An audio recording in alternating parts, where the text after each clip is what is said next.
Hi friends, स्वागत है आप सभी का मिशन क्वेश्चन सेंटर में। इस वीडियो में बात करेंगे मॉडर्न इंडिया के इंपॉर्टेंट क्वेश्चन है। टाइमिंग है आपका 1905 से 1917 के टाइम पीरियड का है और यहाँ से इंपॉर्टेंट क्वेश्चन क्या बनते हैं वो सारे डिस्कस करेंगे। पहला सवाल है आपका, क्या सवाल है भैया? सवाल है आपका, बंगाल का विभाजन जो हुआ था, बंगाल का विभाजन जो हुआ था ये आपका इसकी डेट क्या थी? तो 15 अक्टूबर 1905 से 15 अक्टूबर 1905 से 15 अक्टूबर 1905 थी। बाकी आपका एक जगह मिलता है कि 16 अक्टूबर 1905 को रक्षाबंधन दिवस मनाया गया। ठीक है, बंगाल में शोक के रूप में मनाया गया। कौन सा नेता कांग्रेस के गरम दल से संबंधित था? तो कांग्रेस के गरम दल से नेता जो था इसमें से कौन सा शामिल था इसमें? तो आपका अरविंदो घोष हो जाएंगे, क्योंकि देखो ये पहले थे नेता आपके, ये आपके नरम दल के नेता थे, गरम दल के। तो इस वजह से, और दादा भाई नौरोजी हैं, गोखले हैं, बनर्जी हैं, ये सभी लोग आपके गरम दल के नेता हैं, नरम दल के नेता हैं। ठीक है, किसके भैया? ये सभी लोग हैं आपके नरम दल के नेता। ठीक है, नरम दल के नेता हो जाएंगे। चलो अगला सवाल है, 1907 में कलकत्ता कांग्रेस अधिवेशन की अध्यक्षता की थी किसने? 1906 की बात हो रही है। ठीक है, 1906 में जो आपका दादा भाई नौरोजी ने की थी, दादा भाई नौरोजी ने। कौन उग्रपंथी नहीं था? इनमें से कौन है जो उग्रपंथी नहीं था? मदन लाल, ऊधम सिंह, गोपाल कृष्ण गोखले, बाल गंगाधर तिलक। और इसमें आपके गोखले जी हो जाएंगे, वो आपके उग्रपंथी नहीं थे। बाकी लोग थे, ऊधम सिंह थे, मदन लाल थे, बाल गंगाधर तिलक थे, ये सभी लोग थे। भारतीय राष्ट्रीय आंदोलन गर्मपंथियों के प्रभावाधीन था, आया है। कब आया? तो भारतीय राष्ट्रीय आंदोलन गर्मपंथियों के प्रभावाधीन आया, मतलब कब से इनके अधीन आ गया?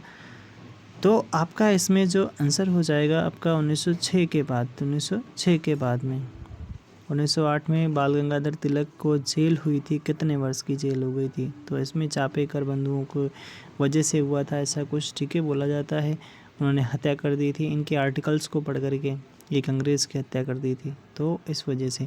तो आपका ये हो जाएगा, आपका ये 6 वर्ष की सज़ा हो गई थी इन्हें, 6 वर्ष की सज़ा हो गई थी।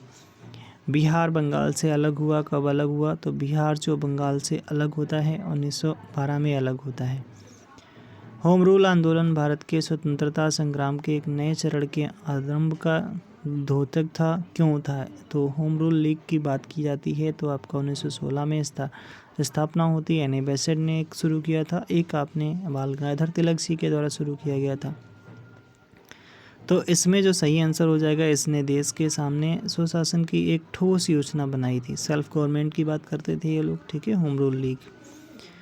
गदर पार्टी की स्थापना कब हुई थी? 1913 में लाला हरदयाल के द्वारा स्थापना की गई थी, और ये आपका सैन फ्रांसिस्को अमेरिका में इसकी स्थापना की गई थी। किसने ऑल इंडिया मुस्लिम लीग की स्थापना की थी? तो आपका ऑल इंडिया जो मुस्लिम लीग की जो स्थापना की गई थी, ऑल इंडिया मुस्लिम लीग की जो स्थापना की गई थी वो किसके द्वारा की गई थी? तो आपका ये नवाब सलीमुल्लाह खां के द्वारा की गई थी। किसके द्वारा? नवाब सलीमुल्लाह खां के द्वारा की गई थी। अगला सवाल है, किसको योगदान होम रूल लीग की स्थापना में नहीं था? ऐसे कौन सा इसमें बंदा था जिसका इसमें होम रूल लीग की स्थापना में सहयोग नहीं था? तो आपके टी.एस. एलकॉट जी हो जाएंगे, बाकी एस सुब्रमण्यम अय्यर और एनी बेसेंट और तिलक जी। इनके बारे में तो आपने सुना ही होगा। इन दोनों लोगों ने अलग अलग मतलब किया था, उनके हेडक्वार्टर्स भी अलग अलग थे। फिर उसके बाद में ये भी इनके सहयोग कर रहे थे। एलकॉट जी इसमें नहीं थे। अगला सवाल है, गदर क्रांति छिड़ने का सबसे महत्वपूर्ण कारण क्या था? तो सबसे महत्वपूर्ण कारण ये था आपका जो कामागाटा मारू जो प्रकरण था, ये कनाडा का जहाज से संबंधित है, इस वजह से यहाँ पर ये चर्चा में आया था। तो ये छिड़ने का सबसे महत्वपूर्ण कारण माना गया था। किस अधिवेशन में होम रूल समर्थन अपनी राजनीतिक शक्ति का सफलतापूर्वक प्रदर्शन कर सके? किस अधिवेशन में, कौन से अधिवेशन में होम रूल लीग के जो समर्थक थे अपनी राजनीतिक शक्ति का सफलतापूर्वक? तो 1916 में ही तो किया था, इन लोगों ने स्थापना किया था, तभी तो को चर्चा करेंगे ये लोग उसके आगे। तो 1916 का जो कांग्रेस का लखनऊ अधिवेशन हो रहा था उसमें। वारेंद्र कुमार घोष के क्रियाकलापों ने एक गुप्त क्रांतिकारी संगठन को बंगाल में जन्म दिया, उसका क्या नाम रखा गया? तो बंगाल में जो नाम रखा गया था उसका नाम था अनुशीलन समिति था, अनुशीलन समिति था। किसने भारतीय राष्ट्रीय कांग्रेस के विरुद्ध अनुनय विनय और विरोध की राजनीति पर दोष लगाया था? ये जस्ट अभी पीछे भी बताया था एक वीडियो में। तो तिलक जी थे, ठीक है। तिलक जी कहते थे अनुनय विनय से भी ये कुछ नहीं होने वाला है, हम लोग कब तक ये करते रहेंगे। किस भारतीय राष्ट्रीय आंदोलन का शीर्ष गीत वंदे मातरम था? ऐसा कौन सा इसमें आंदोलन था? और भैया बताना, कितना अच्छा सवाल है। तो आपकी अगर बात की जाती है तो इनमें से जो आपका जो सही आंसर हो जाएगा स्वदेशी आंदोलन। स्वदेशी आंदोलन स्टार्टिंग होती है 1906 में, क्योंकि 1905 में बंगाल विभाजन होता है। चंपारण वाला तो आपको पता ही है सबको, 1917 में होता है। सविनय अवज्ञा आंदोलन आपका 1930 से संबंधित है। और आपका असहयोग आंदोलन आपका है ये 1920 से। स्वदेशी आंदोलन आपका है आपका 1906 में, ठीक है, 1906 में। तो ये सारे डेट भी आपको याद रखना पड़ेगा, ठीक है। तो आपका इसका आंसर हो जाएगा स्वदेशी आंदोलन, मतलब कि आपका स्वदेशी आंदोलन मतलब डी वाला ऑप्शन सही है।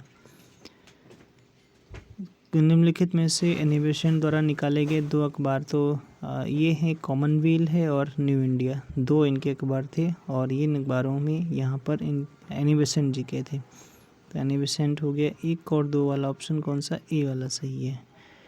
अतिवादियों और उदारवादियों के पुनर्मिलन की प्रक्रिया में प्रमुख शिल्पी निम्न में से कौन थे? तो ऐसे कौन थे इनमें? जैसे एनी बेसेंट हैं, मोहम्मद अली जिन्ना हैं, मैडम कौमा हैं, फिरोज शाह मेहता हैं।